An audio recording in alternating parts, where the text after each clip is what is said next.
Hello Book Club, hosted by Heather Skinner. I had the honor of interviewing Anita Sanchez and George Steele. They're the authors of the picture book, A Sky That Sings. Normally, at the beginning of an interview, my daughter Gemma gets to ask the first question. But in this case, Hi everyone, this is Jenna. George Steele asked me a question, and he asked what was my favorite bird. I responded, chickadee. where we're picking up in the interview, you'll be hearing George Steele emulating the sounds of a chickadee. In the early spring, when you start hearing, those are the chickadees doing their mating songs. And no one knows that because they think it sounds like they're saying Phoebe, Phoebe. And they think, oh, those are the Phoebes. But the Phoebes go, Phoebe, Phoebe. Right, so listen to the birds. You have 21 books total, and then the two of you wrote two together? Yes. Is that correct? That's amazing. I lose track. I was counting them out. I'm like, oh, wow. You know, it's funny. We had forgotten. We put it together, I think 2023. I think you were at the Schoharie Library with Hello Puddle, and we were there. And I was like, oh, wait, we've met this author before. That's so cool. Yeah. So I was wondering, what inspires you to write your books, and what's your process like when you work together?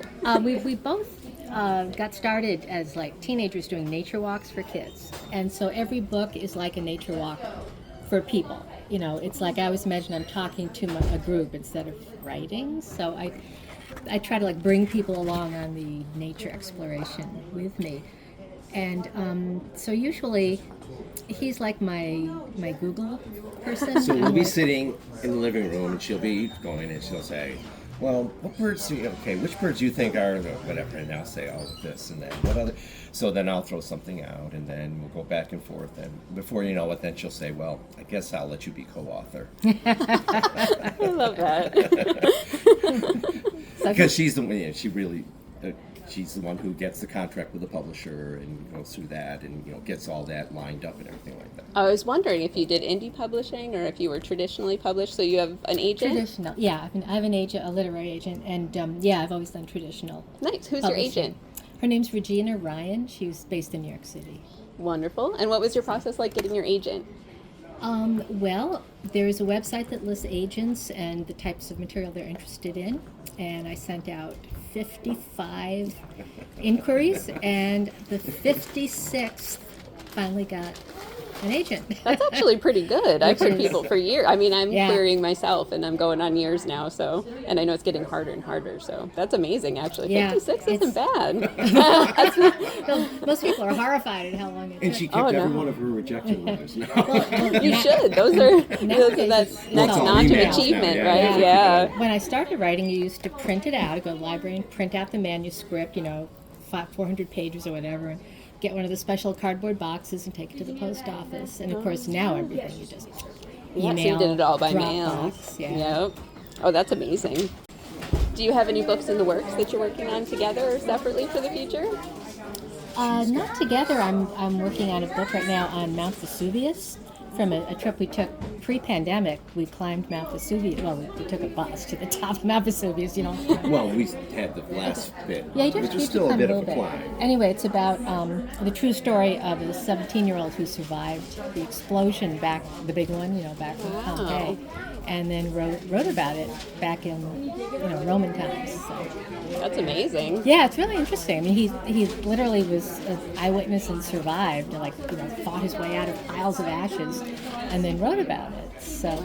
Oh, so you're using that as research, like the writing and... Yeah, the book combines like his fun story with earth science to make it interesting for teachers. So you learn about earth science and stuff. That's amazing. But yeah, it's a really fun story. He was quite a character. I know reviews are very important for authors. Do you read your reviews? Yes, You do? I do. You do? I do. It's people should remember when they write a review that an actual human being might read them, because mostly get good reviews. They're usually really nice or they're okay. But one time I got a scathing review, and I still can quote every word of it. And people should really remember that an author is going to read it.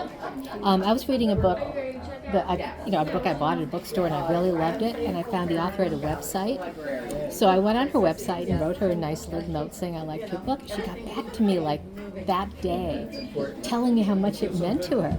I thought that was really interesting. That is really interesting. Yeah, you forget that behind every single book here, there's a person who goes on Amazon and reads those reviews. It's true. I don't know if it helps, but I've heard some authors mention that the ones that are bad do help in some way, like so that they don't kick you off thinking you've just got like people paying for reviews all the time. You just had good reviews. You know? That's true. Yeah, so I suppose that's they true. try and find that silver lining. I don't know if that helps any, but Yeah, it keeps very it. much that's the optimistic author. Well, if it's constructive criticism, I mean, I belong to a critique group where we're supposed to critique each other's manuscripts. That's helpful. Every author needs that. It's the nasty ones who make fun of you or say you're stupid or something like that. Yeah, that's awful. Yeah. What do you love to see in your reviews? What's something about like experiences you love to see that when they read your books? Well, whenever they say they shared it with children or that it's opened their eyes to something new, a new way of looking at things. I'm working on a book of reviving an old book I wrote a long time ago about dandelions, and some of the reviews on that say I've changed the way people look at dandelions, which is my goal. Oh, that's fantastic. So, yeah. That's I love. A lot of people look at dandelions as weeds, but they have so Right, many they wonderful have so properties. many We'll have to wonderful read that things. book of yours I have next. an entire book about it. Yes. And I would love to hear a little bit more about how this book came to be, A Sky That Sings. Well, I did a nature walk years and years ago when I worked at Five Rivers, and I got assigned to do it, and it was a group from NABA, the Northeastern Association of the Blind. And like George was saying, not all blind people are completely blind. Some have some vision.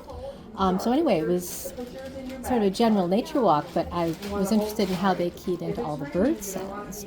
And so I started thinking, well, what if you focused on one child who is blind? She's fictional, obviously.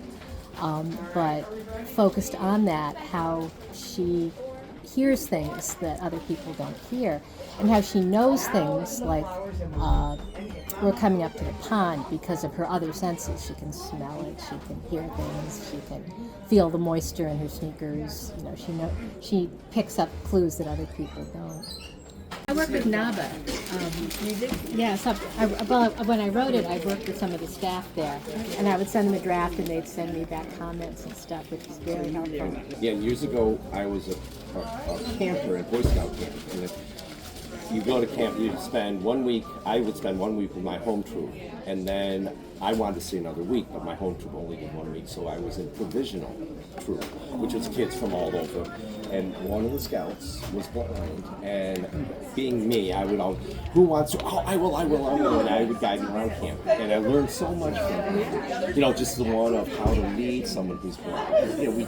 10 people want to help, they sort of push them along. It's like, oh, wait, no, they hold like here, and you walk with them so that they know that you're their security. And I was amazed one day we got closer and closer to the dining hall, and he said, oh, we're almost there. And I was like, well, here I'm 12 years old. Well, he said he could see lightness and darkness. He couldn't see anything, but it's just like when you close your eyes, you can see if it's light and dark, which is such a revelation to a little person, a young person.